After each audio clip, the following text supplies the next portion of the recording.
Silicon Valley, 2013. Inside a windowless deposition room smelling of cheap coffee and expensive lawyers, the air is thick with tension. Sitting at the table is Reggie Brown, a trembling 23-year-old in an ill-fitting suit, staring down two billionaires across the table. Evan Spiegel and Bobby Murphy are the golden boys of tech, the creators of Snapchat, the app worth billions that is taking over the world. But Reggie Brown isn't there to celebrate their success. He is holding a napkin with a drawing of a ghost to prove that he actually exists. "I drew this," Reggie says, his voice shaking with emotion. "I named it Ghostface Chillah, and I came up with the entire idea for the app." Evan Spiegel looks at him with cold, dead eyes and delivers a brutal lie. "You were never a founder, Reggie. You were just a glorified intern."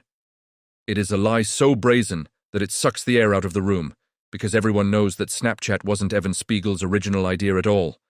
It was Reggie Brown who first said, "I wish these photos would disappear." And it was Reggie who recruited Evan to turn that spark into a fire. But in the cutthroat world of startups, the spark often gets extinguished. And while Evan became a celebrity dating supermodels and buying Ferraris, Reggie Brown was locked out of the servers, his passwords changed, and he was erased from the company history like a disappearing photo. How did three frat brothers go from best friends to bitter enemies? And was the $157 million settlement enough? Welcome to the story of the ghost in the machine, the brutal betrayal of Reggie Brown, and the price of being erased from your own creation. To understand the betrayal, we have to go back to the breeding ground of toxic egos. Stanford University in 2011, inside the Kappa Sigma house. This wasn't a garage startup like Apple. This was a frat house party filled with red cups, loud music, and rich kids pretending to be gangsters.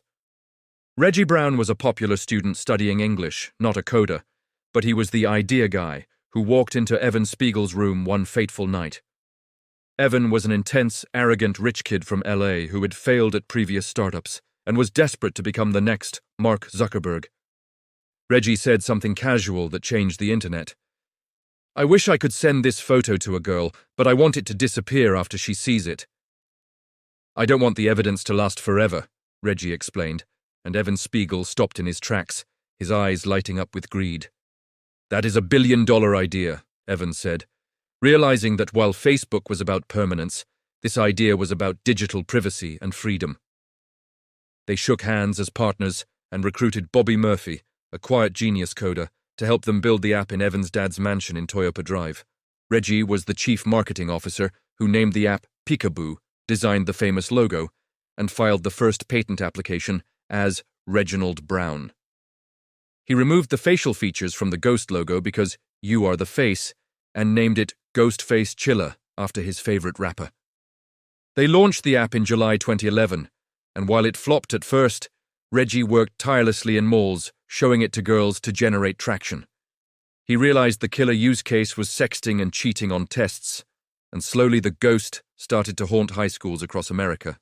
But as the user count went up, the tension in the mansion rose. Evan and Bobby were coding day and night, while Reggie seemed to be just partying. To Evan, Reggie looked like dead weight, and he whispered to Bobby, "What is he doing?" "We are building the product while he just talks." Reggie felt the shift and got paranoid, demanding his equity in writing. "I want my 30% equal shares written down in a contract now." Evan stalled, with the oldest lie in Silicon Valley. "We're friends, Reggie. Don't worry about the paperwork. Let's just focus on the growth." Reggie made the fatal mistake of trusting his frat brothers, not knowing that Evan was already plotting his execution behind his back. August 2011. The conversation that killed the friendship happened on a conference call where Reggie allegedly said something unforgivable. Reggie felt he was the creative soul and claimed, "I direct your talents, I am the visionary," which caused Evan Spiegel's massive ego to snap.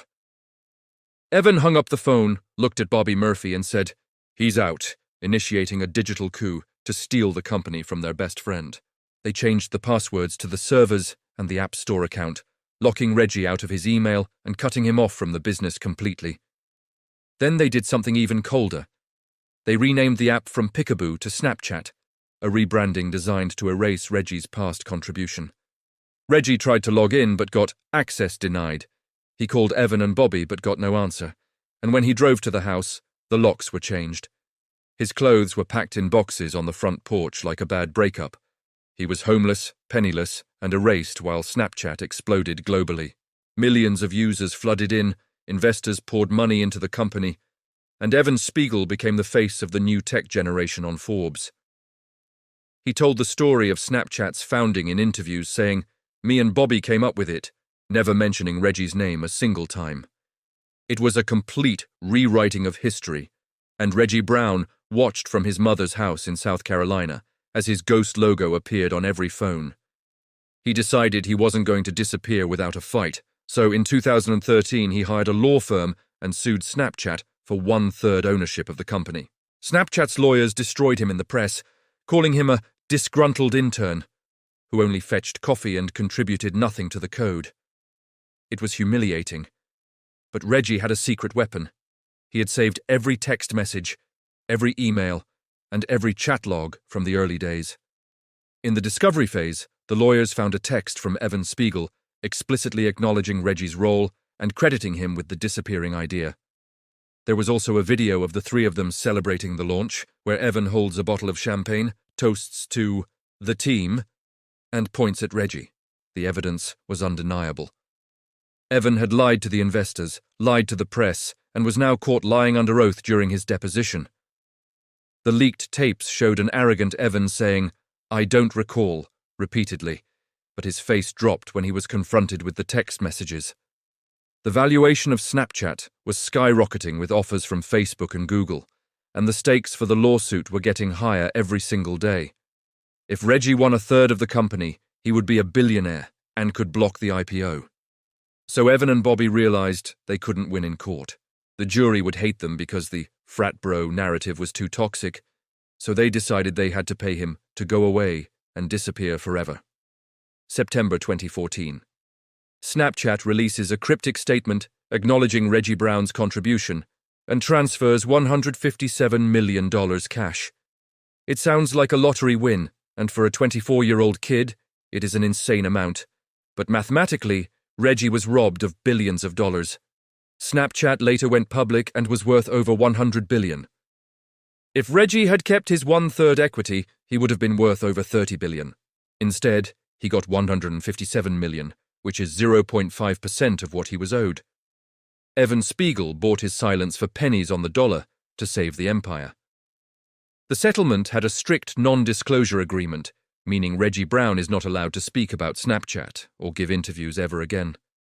Since that day, Reggie Brown has vanished.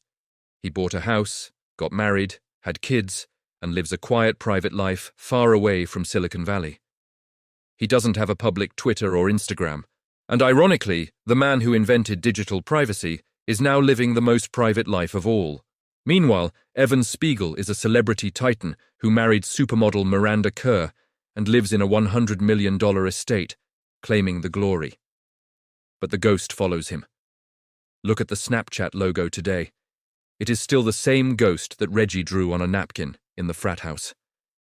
Every time Evan opens his own app, he sees Reggie's artwork staring back at him, a constant reminder of the friend he betrayed for money. So, was it worth it? For Evan Spiegel, absolutely. He traded a college friendship for an empire and proved that ruthlessness is a virtue in business. If he had kept Reggie, maybe the company would have failed. Or maybe Evan saved the company by cutting off the dead weight with cold logic. But for Reggie Brown, is $157 million enough to heal the wound of erasure?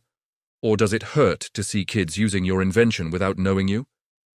Imagine walking down the street, hearing people say, "Snap me," knowing you are just a footnote in history, a trivia question that nobody can answer.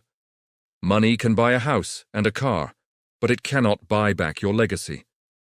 Reggie Brown taught the world that things should disappear, and he became his invention. He is the human version of a Snapchat message. He was there for a moment, vivid, bright, and important, and then poof, he was gone forever.